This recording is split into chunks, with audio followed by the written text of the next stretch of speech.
Welcome to What's Left, a weekly political discussion challenging the mainstream left. I'm Eduardo Barca with co-hosts, teacher and socialist Andy Lipson and community organizer and socialist Kenny Cepeda. We are online at what-s-left.webnode.com. A quick reminder, please rate, review, and subscribe. Today we will be discussing the passing of the USA Supreme Court Justice Ruth Bader Ginsburg, Andy Lipson's favorite justice, Supreme Court justice. It's true. It's just that I know how much you love her, so, and how much praise you're going to give her throughout this entire thing. So back to the seriousness. Maybe I'll start off with some background information just so that we can give folks an idea of who or why RBG was so significant to especially the Democrats. So the Supreme Court announced last Friday that the Justice Ginsburg passed at age 87, and she passed away at her home in Washington, D.C., surrounded by family after succumbing to complications from pancreatic cancer. She served on the Supreme Court for 27 years. She was just the second woman to join the court after she was appointed by Bill Clinton in 1993, and she was the most prominent member of the court's liberal wing, a strong supporter of reproductive rights, women's rights, expanding the gender and sexual diversity community rights, and preserving President Obama's Affordable Care Act. Ginsburg gained fame in the 1970s when she co-founded the Women's Rights Project at the American Civil Liberties Union, where she argued 6 gender discrimination cases before the Supreme Court. And most recently, Ginsburg's public profile just soared, especially since the court sort of swerved to the right. So what does her death mean? It gives Donald Trump a chance to name a third right-wing justice to the bench, and her death came at just 46 days before the November election, which set off a battle between Democrats and Republicans over fears of Roe versus Wade and other liberal issues. And Senator Majority Leader, Mitch McConnell, vowed to hold a vote on the new justice, like literally 5 minutes after her death. And even though he refused to hold so for a confirmation hearing in 2016 for President Obama's nominee, Merrick Garland, after Justice Antonin Scalia passed away. So that's that. Anyone want to start off first? I mean, this is a 6-3 advantage that Republicans will have in the Supreme Court. And that means a lot to some people. But I could tell some people who I'm looking at, 2 socialists here, probably don't think it's enough. It doesn't matter. Andy, do you want to start? Yeah, I mean, for me, the first thought is that here we are again in a similar situation where Supreme Court Justice dies prior to an election, and so it becomes about defeating the evil side on the other side. But I think it's it's important to backtrack a little bit to when Scalia died under Obama, right? Mm-hmm. Towards the end of his terms, second term.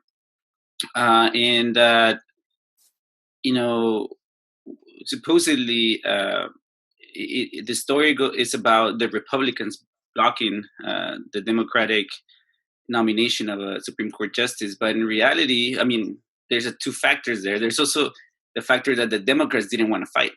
They wanted to hold that pick as a carrot for its base, for the liberal base. We need to win because this is important for the election. We need to defeat the Republicans. And so that was a calculated, move on their part that obviously you see what happened. But the notion that they care about, values and stuff, I think it's and I'm talking about, the Democratic, party, like, the leaders who made this calculated decision to not fight, to not push. And so, yeah, I mean, and at the end of the day, to me, yeah, to some degree, it doesn't matter. We have to fight back. If we don't agree with their rulings, we'll have to, raise hell in the streets.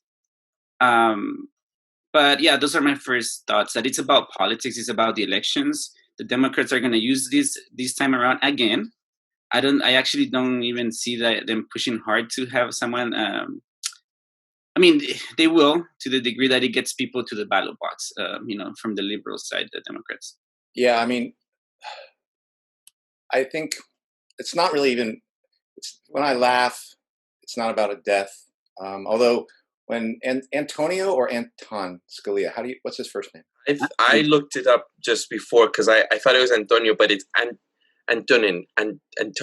When Justice Scalia died, there were Yeah. people who were cheering and things like that because a troglodyte within a judicial monarchy died.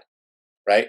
These are permanent appointments. They're like kings and queens of the justices. Right? Mm-hmm. So when he died, that there was no one mourning, nor should that be mourned.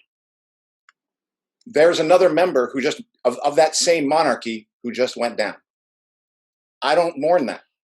Like this is these are people a part of an elite apparatus.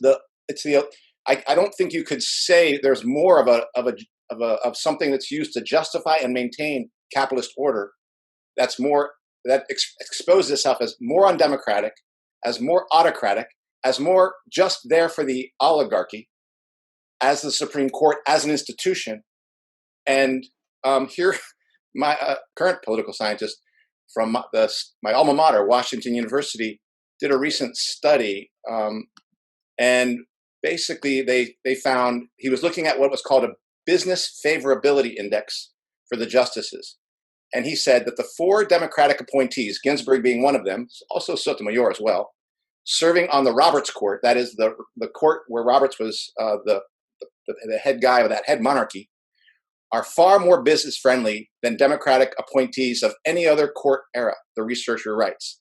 Even more surprising, the Democrats vote in favor of business at significantly higher rates than Republican appointees in all the other Chief Justice periods, meaning in the pre-Roberts era, these Democrats vote more, and Ginsburg being one of them, vote more pro-business than previous Republican appointees in the earlier than Roberts era. Okay, and of course we could talk about how she justified the Muslim ban, and she voted for, or she was in favor of that. She was in favor of the attack on immigrants and restricting asylum seekers and things like that, and sending some of them back. She was in favor of Atlantic Coast Pipeline, as well as was part of a 9-0 decision in maybe about 10 years ago, in which 2 black men were gunned down by police officers. The daughter of one of them tried to sue, and the lower court said, yeah, you can sue. And the Supreme Court said, no, you can't sue because these police officers have qualified immunity. Okay, so this is the order that she is part of, okay, and that she supports. And in fact, when people have said, maybe we should limit Supreme Court justices to term limits, she says no. And she's a good friend with former Justice Scalia, and she's known to defend that institution. So again, she's a defender of capitalist judicial monarchy who's there forever, all right? And she wants that, and she wants to preserve that power. She's going to say she's going to do some good things, and in the past she did. But I don't lose any sleep. I don't shed any tears for the passing of such a person, because again, she was part of the women's rights movement, as best I know, and there was work she did do. But essentially, she's really a benefactor, a person who benefited from it, and that movement is now gone. And what it's left with is representation by people like Ginsburg that she's saying she speaks in the name of. And I don't think she does. I think she speaks for the capitalists and for the Supreme Court and for maintaining the current system. And I guess the biggest outcome of all this, is actually that the Democrats had a record-breaking fundraising. They raised $91 million in 28 hours. So that's the story here. That one section of the capitalist class is going to try to use her death to try to win ruling over us over another section of the capitalist class, and that's what's at a fight here. And liberals are going nuts, thinking that what's her Ruth Bader RBG is somehow some sort of a martyr or saint for our cause, and she's not.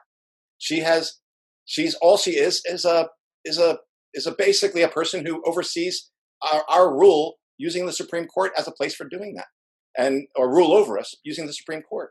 So I don't mourn her loss, and I guess I want to remind people, I don't see her as fundamentally different than a person like Scalia.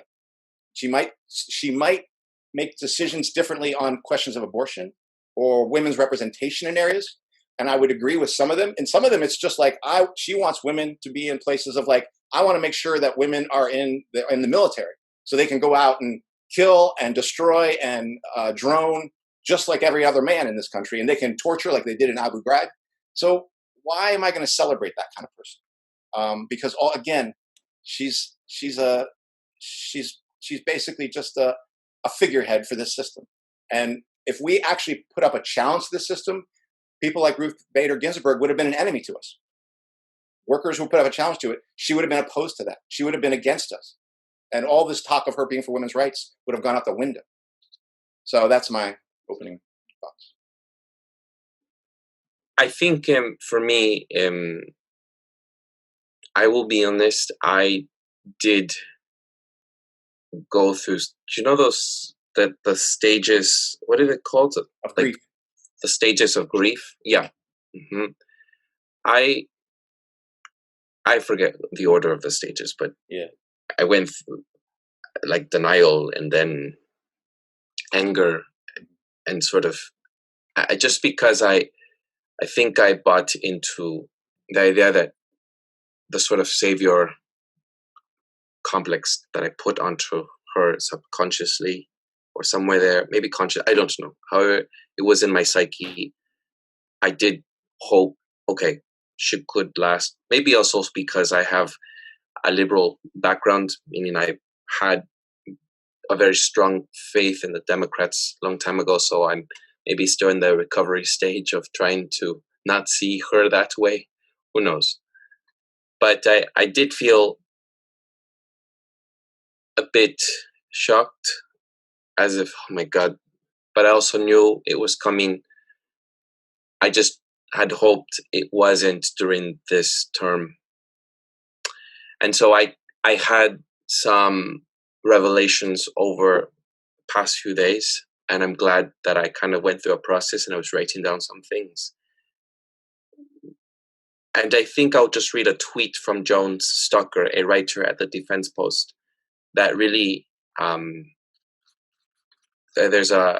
follow on Instagram something called a user, a handle, however you call it, Comrade Broccoli, and they posted this tweet from Joan Stocker, and it's a system that cannot bear the loss of an 87-year-old woman because she is the bulwark of the rights of 330 million people, and that relies on the morals of 4 senators to prevent a 78-year-old man from rushing through her replacement is a system that is fundamentally broken. There is an issue with us if we are investing or we put all of our eggs into one basket, if we have hopes for just one person and we're holding on to this very thin string of hope that we will be saved, and we put all of that onto one person, that takes away our power as a collective, as workers, as people. And that is largely due to, I was realizing, to the way that we are persuaded or tricked by the Democrats to trust them. And we then have now put all of our investments and energies, like we have all of this faith into one person to hold what we think will be justice for us all, there's an issue with that. I became impressed by the Republicans' way of wielding power, and almost had, this is terrible, but almost had some respect for them, for how they just do not care about maintaining rules, order, decorum, traditions, norms, or any sort of protocol. They don't care. Out with that. And even when Democrats tried to use someone that was more so-called moderate as Joe Biden as the nominee, they still call him a socialist just because they were picking him as a safer choice according to liberals. And they still call Kamala Harris and Joe Biden socialists. They're just so relentless and so strong-willed. And I feel guilty just saying how impressed I am by them.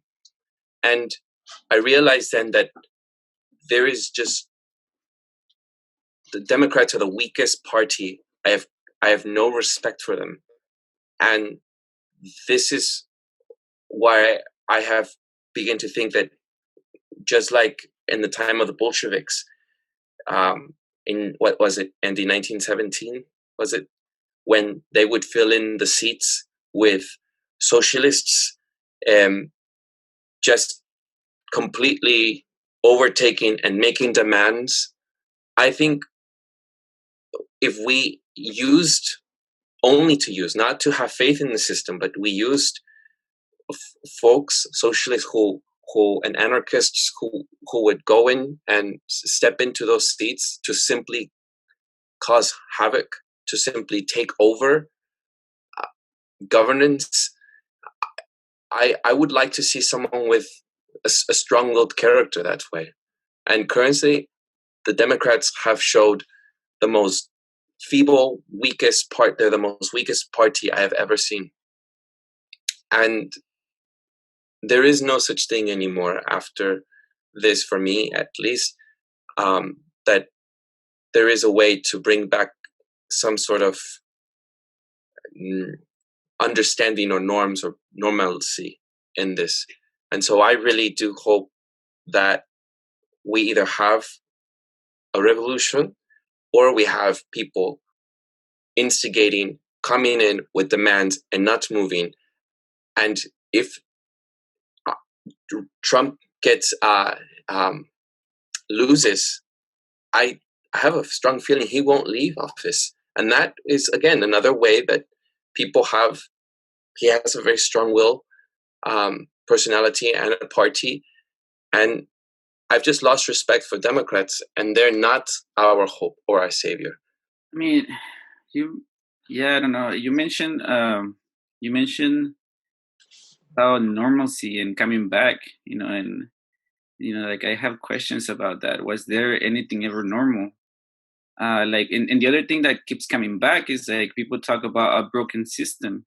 The system is not broken; it's doing what it's supposed to do very efficiently. Yeah. And then like to your point about the Republicans and the Democrats, I'm not so sure the Democrats are the weakest. Depending on what you measure, for example, fooling you to think that they care about inclusivity and shit like that, just to get you to vote. But in reality, they don't. Just as long as it serves them, they'll keep using that. But they don't. They care about putting a label on you or talking of inclusivity, but sentencing you to poverty and struggling and being sick, and being persecuted. So I don't think they're the weakest because they are fooling a lot of people. And again, going back to Ginsburg, this is again that the liberal media is full on. People that were against cops are now talking about Ginsburg. Did you see that the lack of congruency or whatever the word is? Like there's no logic there. If you're against cops, you cannot be pro judges. Like in so many people that were against cops, abolish the police, all these sound bites, fell in line right away. Some people are coming back right now, But there, a lot of people, it's like, okay, like, I'm disillusioned, but I'm still gonna wait for you to do something. It's like an abusive relationship. I'm looking for that one little thing, so that I can like come back to you. And so Ginsburg dies, and now it's like, oh, now I have something to fight for besides, next to this, horrible party, and never mind Kamala Harris, Biden, their track record, their, and the fact that the Democrats are perhaps more efficient, in pro-business policies and stuff, and we keep assuming that they're pro working class. They're not. Like one thing that gets overlooked too that I found out today is that a lot of the judges that Trump has appointed to the federal seats, the Democrats have not fought back at all. Also lifetime appointments. Like you were saying, it's the judicial monarchy. They're a lower rank, but they're part of that same system. And so where is the outrage that? So that's evidence that this is only being mobilized to get people into the ballot box. To keep fooling you, that there is something there. That's how I see it.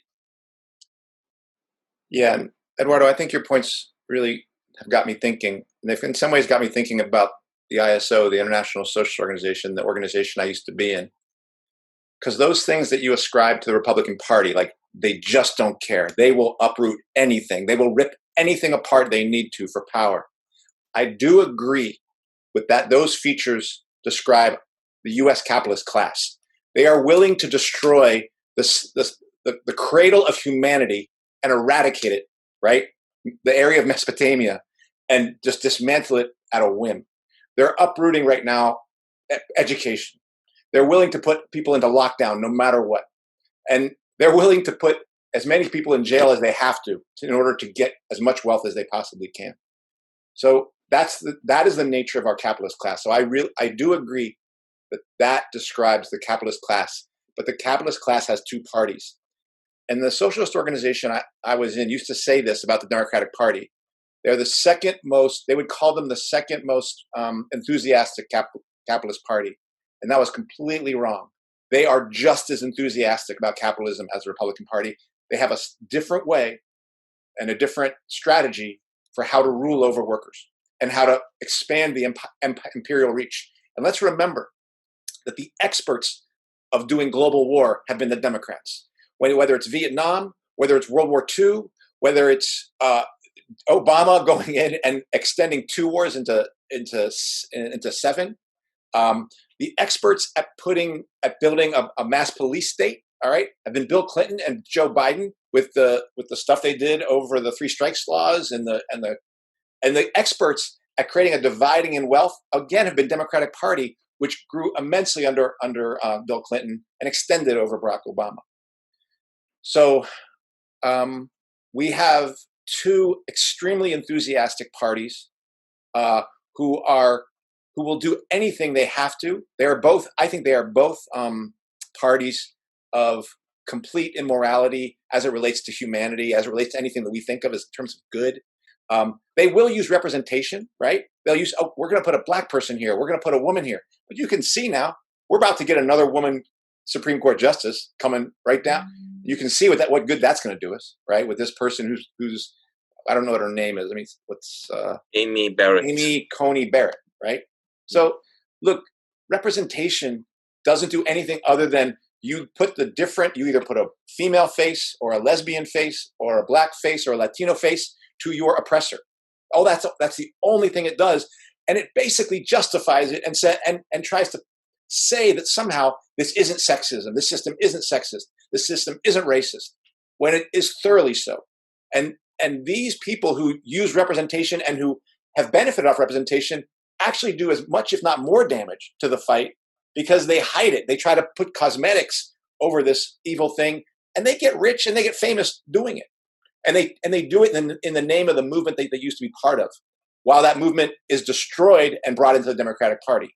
So people like John Lewis, who was a civil rights activist, or Ruth Bader Ginsburg, these are not icons of the cause.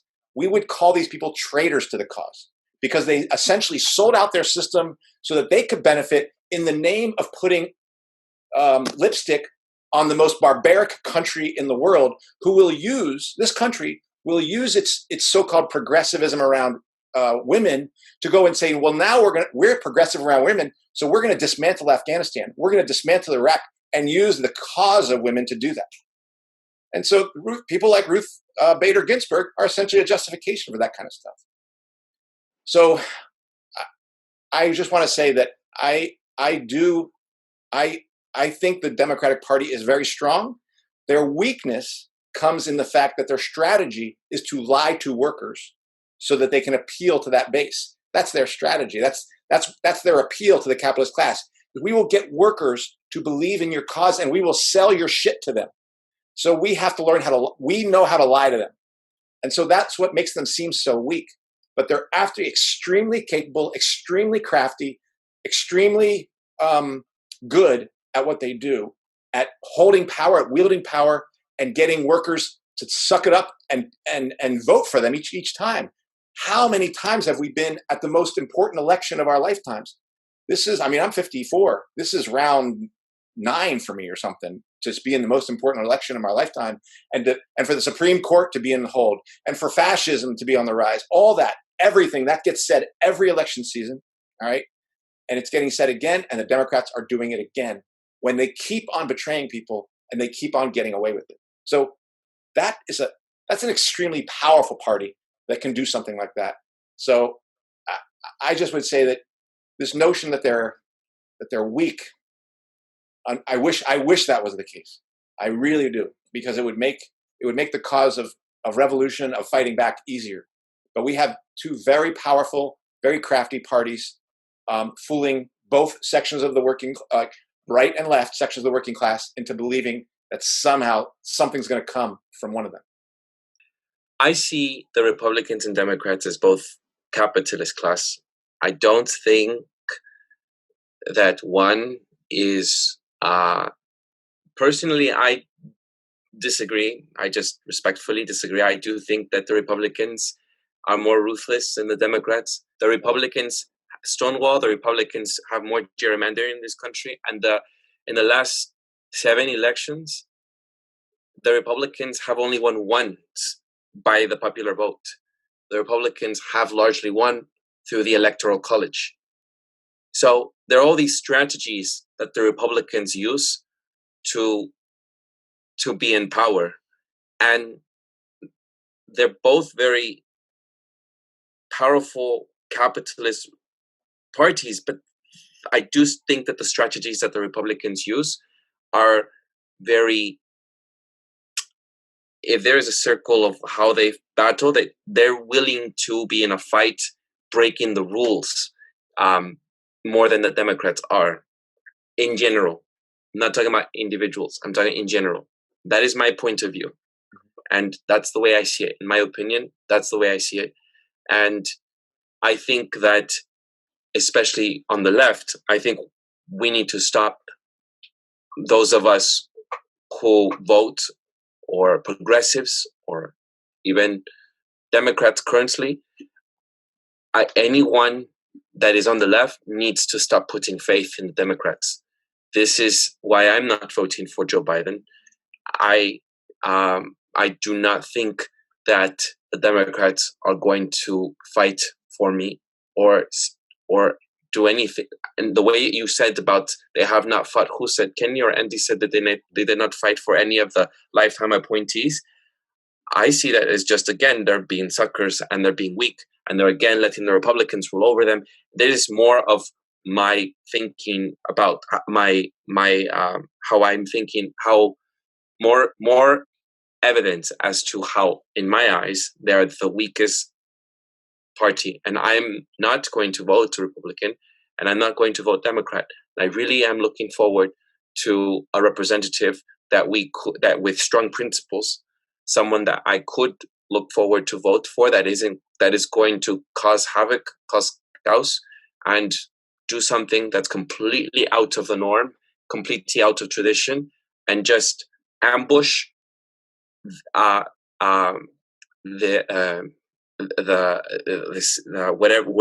office they are placed in, wherever they're voted in. That is my hope. So it's fine. I mean, I could see why you both would say that. Strategically, I do think the Democrats are just the weaker one of the two parties. There's no doubt that together they will defeat any third parties, or together they will come together to defeat socialism from rising, or together they will figure out a way just to expand their imperialism abroad. I do agree that that is true. But when it comes to domestic rights and sort of the Democrats give us so little, and then even that little bit of it, of what they give us, the Republicans still strategically are able to just break ruthlessly away from any sort of rule fighting, or they just completely strategically just outwin, I think, the Democrats. And more of the reason why I just will not vote Democrat. I'll stop there. So if you want to comment on that. Yeah. So the comment, you said that, do you see them as weak? Like in the appointing of federal judges, lifetime appointments. To me, it's not even useful to think, like in my opinion, that as they're weak or strong, that's evidence to me that they're in the same game. That they're pushing the same way, and they're just doing it a different way. And we won't, even if there is that one messianic figure, that we hope for, because it's not new, Obama, Bernie Sanders, Ocasio-Cortez, name it, and we have to understand that we're fighting a structure, an organism. It's not one person. One person will never make a dent. And the solutions are not individual, they're collective. And, they will have to come from the bottom. And again, losing faith in this system to me is losing faith while gaining confidence in your own, in your own power. That's somewhere there is where the solutions to get out of this horrible future that's coming is, or at least to have a response to that. But I've like stopped thinking about, this binary, like one or the other, or like what this minimalist think. Because even if those little things, when you really examine those little things that we supposedly get as crumbs, the cost or whatever's behind it, it's way more. Like whenever you get something, ask like, what did you give up? And then you'll find that you actually lost a lot more than you think you gained. It's interesting how you both see it that way. I would almost think that in order for current Democrats or independents or possible Democrat votees,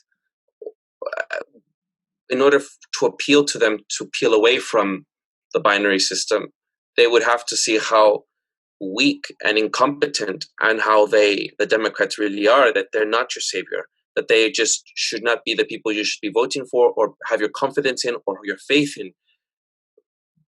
I would think that that's what I think I'm trying to share with our audience. But it's interesting how you both think about it. It's just I hope that the audience understands. I think my hope is that by sharing what I went through these past couple of days, that especially liberals and progressives that share posts lauding and praising our RBG sort of understand that that's my hope, and at least I'm sharing my experience, as I also felt some form of denial and sort of a bout of depression that, oh my gosh, conservatives are going to take over the Supreme Court. That my hope is that they understand that you need to peel away from your hopes in the Democrats. But I guess that's not, I don't know, it's just different how you two see it. And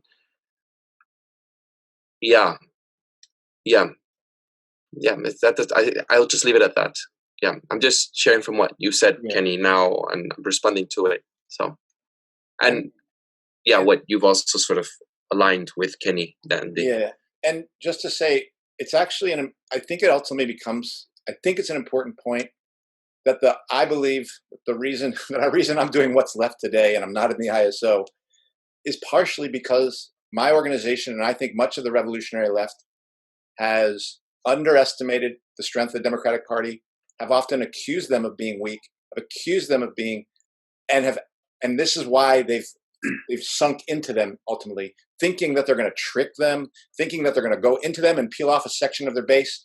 No one would ever think, no socialist would ever think you'd do that in the Republican Party. And they should equally understand there's no possibility of doing that in the Democratic Party. One, the party is too strong and too big in terms of its apparatus. I don't mean in terms of the actual, it doesn't have much of a membership base, but in terms of its the trade union apparatus, the NGOs, all these structures, they're immense compared to the size of us revolutionary leftists. And we always underestimate the game that they're playing, the game that the capitalists are playing, and particularly, I think, the Democratic Party. So I do feel like one of the reasons the ISO doesn't exist today is it's now essentially its members are in the Democratic Party through the DSA.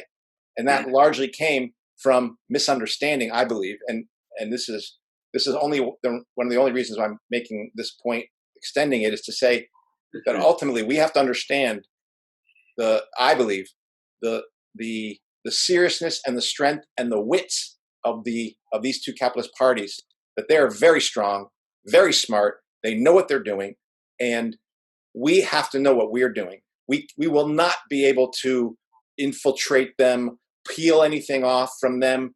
They will smash us into smithereens if we try doing that because of their strength. And we have to build our strength in another way. And I think that's one of the things that's also happened to revolutionaries is we haven't built a base within the class, among workers, among fellow workers. And we keep thinking that we can go into this electoral arena and build a stronger base. And it's like cotton candy. It disappears the minute it has contact with your mouth. And so we never build anything. So, and I'm speaking to the revolutionary left and what I've seen of them. So rather than thinking, it's not just about, they won't represent me, they are your implacable enemy. And when they come to tell you they're going to take guns from you, you have to understand you have to stop them. And when they come to say, we're going to keep you safe in your house, you have to understand, no way, you're not keeping me safe. You are my enemy. And the left is mistaken that. They think Gavin Newsom is trying to keep us safe or trying to do something for safety, and they're not. They are smashing us right now. They are destroying the working class and its ability to fight back. And that attack is being leveled by the Democratic Party on our thing. So it's much worse than they're not going to fight for us. It's not even about that. They are coming for our heads, and they've collected all our scalps and they've got them there on display. So it's a wrap. Like I'm not saying they're not going to defend us. I'm saying we have to understand that we are in a life and death war, not just with the Republican Party, but with the Democratic Party. And the Democratic Party is already inside of our house with their knife because we've let them in. And we think that they don't know what they're doing with their knife, but they definitely do know what they're doing with their knife. They know how to use it. They've been using it for decades. They used it against slaves back in the day in the Civil War. They used it against workers throughout this century. And FDR was no friend of the working person. They used it to essentially build their empire over World War II, which most people think was about fighting fascism, and it wasn't. It was about expanding U.S. imperial reach. And the right position would have been to defeat the U.S. in that war and try to take it down from inside. But very few socialists saw that. And today people think FDR is like our friend. He's not. He is our implacable enemy. As much as Mitt Romney, as much as Donald Trump, FDR is our complete enemy. If you're afraid of Donald Trump, you should be afraid of FDR. And that's the understanding that the left has not been able to embrace. And that's the reason I think they've been weak. The revolutionary left has been weak. Oh, can you answer? No, I mean, yeah, just like that's what I consider, the reformist route, like that we think that we can change this from the inside. And this brings to mind, people like, again, messianic figures like Bernie Sanders and Ocasio-Cortez, that they have a function in this system, and it is to keep you in the system, keep you from straying outside the Democratic Party, from fully letting go.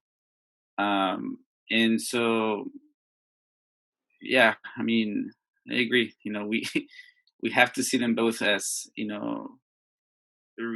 enemies, and we have to question. Like it takes more work to question what the Democrats are doing than the Republicans, because, like you said, that the Republicans basically are upfront about it. We're gonna murder you. You're fucking racist openly, and but the Democrats keep telling us again they're our friends, while sticking the knife on the back every time, or not pushing it all the way in to make you think that they're your friends. But no, I agree, and that's what I mean by letting go. It's not enough to just say I'm not going to vote this time around. It's just to understand what the function of doing that is, and then what our response is, and in yeah, there is no future at all in the Democrats, and just kind of bring it back to Ocasio-Cortez and Bernie Sanders. This is why it was a revelation for me to kind of understand, what they represent. At one point, if you were, I guess, someone on the liberal left, the far left, like maybe if they had left the party, they have a lot of support. That would have been a lot more radical than what they're doing right now. And so that goes to show you that they're in it to hold you in the party, because they're not really about fighting the establishment. And brings it back to like Ginsburg, and they're about themselves ultimately, because they're all right. Yeah, well, I I appreciate the discussion. I think both of you give me insight into how maybe revolutionary socialists see and frame the current events, specifically to what happened with RBG. I, I, it's like, I suppose it's my. I hope that folks on the left don't try to work on the inside like so-called socialist, democratic socialist Bernie Sanders. I guess what I experience is sort of more evidence to the reasons why I don't trust in this party, the Democratic Party, who I have voted for in the past for seats in office, and I hope that because it's hard not, especially amongst my community, for people to know that I'm not voting for Joe Biden, and people really criticize it as if I'm helping Trump win, and then this is more evidence as to why I simply don't want to vote for the Democratic Party. And at least for me, it helps me understand that this is not going to go anywhere. It's not going to take me anywhere. It's the faith that I have in at least some people, such as AOC or Bernie Sanders. Those aren't people that are really going to stick their neck out for me if they're just conceding to the Democratic Party. And I don't believe that you can go in and infiltrate and try to work things, rearrange things inside. I really do think that workers should be occupying those seats and calling for a strike, and making unions stronger, and having unions go out on strike in solidarity. And I do believe that is the route for a revolution. I don't know when that will come, as I have repeated before, but I do think that we have to look for more radical folks from our people that are workers, that aren't groomed politicians and groomed folks in schools and institutions. And that is only, by what has transpired recently, has only been greatly enforced by the death of RBG. So I guess we may have a similar, I guess the only area where we have a similarity is just that the three of us are anti-capitalist and we see things differently, but I came about it up the mountain a different way than both of you. I mean, this moves into a different area, but for some reason I am thinking about it.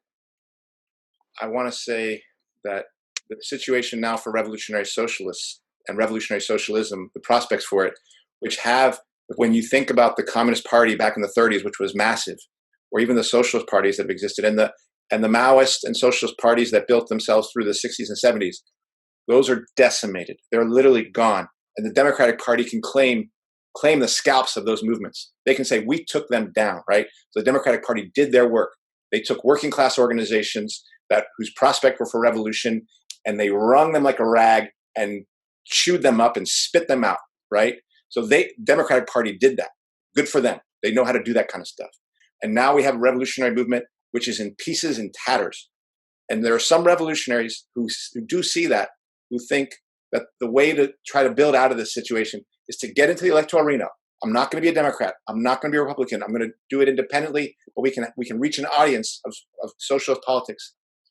And I wish we were in a position to do that right now. My own feeling, and this is just me speaking, is we are at a position where we can do study groups. We can try to find socialists that we know and try to build study groups with them and figure out how do we put our politics in practice right now. I feel like you said the Bolsheviks too, and if we look in history, you said this in the past in another episode, Andy. Yeah. That's why I'm just trying to remind you of what you said Yeah. before. But also, I mean, I'm reading this great book right now, and how even some anarchists took over some seats in the Spanish Revolution and during the Civil War. Yeah. And that happened in Russia. It happened in Spain. More so anarchism. Yeah. And if you do not just infiltrate if you don't just infiltrate one of the two most greatest, or even a third, if depending on which country, most strongest parties, but you take over the entire thing to cause havoc, not because you believe or you have faith in the system, but to try to really have workers demand the impossible and call for strikes to topple the current system. That is, I guess, the only usage that they can have to elect people in, to not really play with them, but to play as ruthlessly and more outside the line and become way more than an outlier and really do something that's really unprecedented, really, like the word unprecedented, that is completely out there.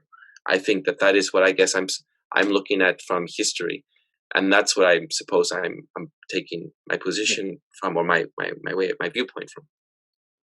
Yeah, and those are real things that those things happened, and revolutionaries in Spain and in Russia operated within the electoral system arena, tried to do so in a radical way, but they were also fairly strong and sizable parties at that time. They had a real significant numeric membership from which they could then organize things.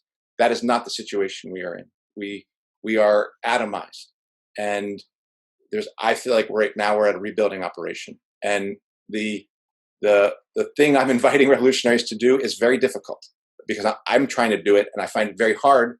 It's very isolating. But I think trying to do an end run around our isolation by thinking we can, like, maybe I could run, or I could run for office and try to, like, get a hearing. It's like Icarus flying too close to the sun. Your wings melt and you come back to the ground and nothing is gained. And that's all I'm saying, is that our situation is so dire because of the Democratic Party and because of the way the revolutionary left has not dealt well, is that we are, I believe, at a completely start over operation where we're literally trying to form small groups of comrades together to figure out how to understand theory and its relationship to practice at this moment. And to try to think that we can run candidates, even independent candidates right now, I think is a fantasy to think we can build our operation that way. Right now, I think it's like we're just trying to find a few ground troops around us. And we're talking 1s, 2s, and 3s in any given workplace. That's my feeling. And Kenny's had some experience trying to do this, but I'm just speaking, and it's not a fun situation. It mostly feels like failure, but frankly, I don't see a way around it. Yeah. Like, at least in my circles, what I'm trying to do is kind of push a different set of questions, because I don't even think we're asking the right questions. because there is this thing in front of the national stadium in Chile where they murder a lot of people when Pinochet came into power, and it stands today, and it says un pueblo sin memoria es un pueblo sin futuro. So people without a memory are people with no future. And I think that's what I'm trying to do, try to rescue that memory of working class struggle, and build from there, because ultimately we are going to have to build we have our own tools. We're going to have to figure out our own way. And so, yeah, I mean, we are very, very, very, very beginnings, and when people are afraid to even read Marx, just just for the heck of it, that's very troubling, because you're attacking capitalism, but yet you never read this like wonderful analysis, critique of this system that still stands, and so yeah, building blocks, I guess, and we're far. I'm not delusional. And things don't spring up just from nothing. There has to be like a foundation, and gotta get some mud and like make foundations. I mean, this doesn't have to be in the episode if you don't want, Kenny, but are you struggling? Well, no, I've actually had some success, which actually comes to a surprise with Lipson. That there are people asking questions. I'm open about my politics. Some people disagree with me, but they engage. And I'm learning too. I'm learning to communicate my ideas without being condescending, because I'm a recovering liberal after all. And so I am trying to ask more questions and genuinely learn. And I think that the answer is not in like the Republican Democrats, one or the other, this binary. I think that we need to, like on liberal side, we need to listen to conservatives and find a commonality in the same way. Like I'm not concerned about those radicals that would never change their mind on the right wing. I'm concerned, because we're gonna have to fight them anyway. And so I'm concerned about the people that don't have political space on the left right now. That there is no no room for them to express their disgust or their anxieties, and that I think they're rooted in the same thing, obviously. And so I'm trying to kind of play a bridge as a revolutionary between that, so that we can start maybe even having more conversations and realize that we have more to gain from struggling together. So, but I think I don't feel disillusioned so much.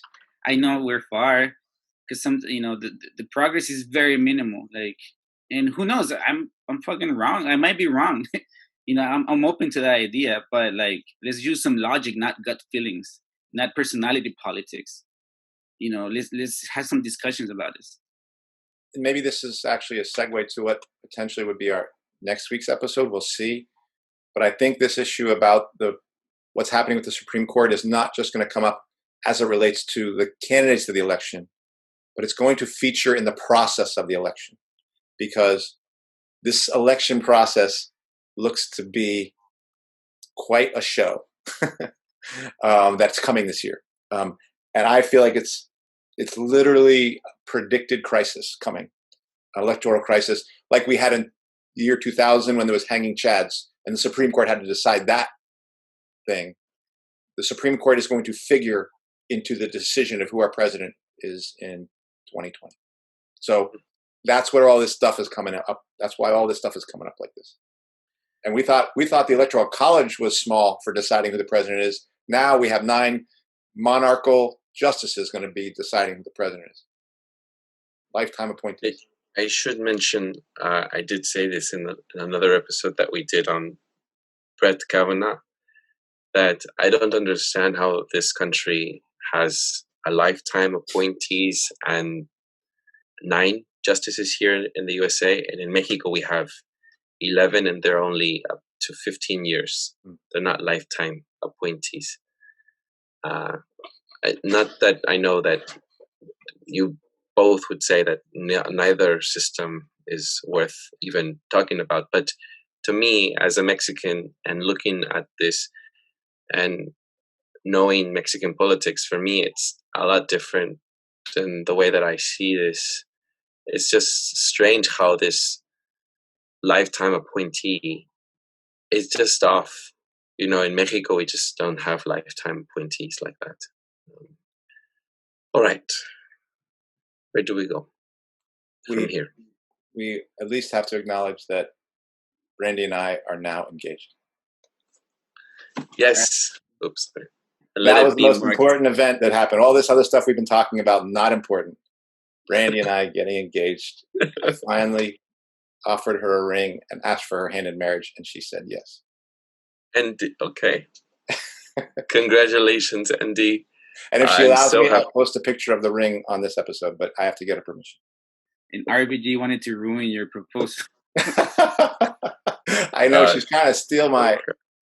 See, she's so selfish. Jesus. I'm not participating. Carrying on. That's what liberals would say. By not participating, you're supporting. So thank you for your support. No, I understand it. But I wanted to make sure I at least acknowledge this important other event. I look forward, Andy, to some celebratory ceremony that is safe, that is... You're touching a sore spot here, Eduardo. I've already said I don't want a wedding with masks. Yeah. Oh God. It's gonna be massive, right? Dog, I should not get into this. We're enjoying our engagement right now, and we're going to try to figure out how to have a celebration that makes everyone happy. I don't know if we can do it, but we're going to try to do that. But she and I have to be happy first. Yes, that's true. It's very true, Andy. Otherwise, you're going to show up to a wedding and you might be the only one there. I do want you there, Eduardo, of course. I have to figure out how to get you there. Kenny was going to say something. I interrupted. Sorry, Kenny. No. I can draw circles in your backyard. Oh, yeah. That's true. I'll have Kenny draw circles, and we'll put your name in one of the circles, Eduardo. You can just stay there the whole time. We'll do hearts instead of circles. Oh, yeah, that would be better. Hearts. Kenny, you're going to be my wedding planner, apparently. Yeah, I've planned my brother's wedding like I did. I can just copy and paste. Little hearts 6 feet from each other all over the place. Yeah. It just sounds beautiful. It sounds magical. But then again, I don't want to fight with Gemma. I'm sure she'll want to do this. That's true. Yeah. But hearts is a very good idea. So if no one comes up with that, Andy, you should do that. If you do any sort of parameter. Oh gosh, that's so hard. Honestly, that triggers me just to think about it, because I just want to have people together. So anyway, we'll see. We'll figure it out. But I'm very happy. And Brandy, once she got over the surprise, now I think she's happy too. It took like 24 hours for her to start to feel happy that she was engaged. Did it register, or did she first ask, "Are we doing a ceremony?" No. I think it was just, she really was surprised in the proposal. She knew I wanted to marry, but she didn't see it coming. She thought the COVID thing was overwhelming everything. We just have to wait and wait and wait. I was like, nah, I don't want to wait. Wait, was this still? Didn't you have kind of a plan yourself, like a time frame, as to how long you wanted to go and then propose? Oh, you mean propose before the wedding? Yeah, or like also. Okay. No, I didn't. Mostly once I felt in February after I'd had my medical thing, and Brandy was so central in getting me through that. It was like, okay, we just got to get married. You're like, you need a nurse. Right. Nurse Brandy. Yeah, Nurse Brandy. She did all sorts of medical things on my back, and removes blood from my ear when I had so she has done all sorts of things. So I think once I knew I wanted to get married, I just wanted to get moving, and the shutdown kind of slowed things down a little bit, but finally, it's official, so I'm excited. Congrats. Thank you. All right, shall we? Yeah. That does it for this week's episode. What's Left is a weekly political podcast that's challenging the mainstream left. We post information about our topics and our guests on the episode notes wherever you found this episode, or on our blog at what-s-left.webnode.com. And you can find past episodes to this podcast channel there and connect with us. I remind folks that if you like anything that you have heard here, please share your favorite episode, rate, review, turn on your notifications, and subscribe to any of our 6 platforms on Spotify, iTunes Podcast, Stitcher, Google Play, Bitchute, or YouTube. And if you would like to give us feedback about something you've heard or suggest something for us to cover, contact us through our blog. I'm Eduardo Barca with co-hosts Kenny Cepeda and Andy Lipson. Take care and congratulations, Andy. Again. Thank you. Yeah. All right. Bye-bye.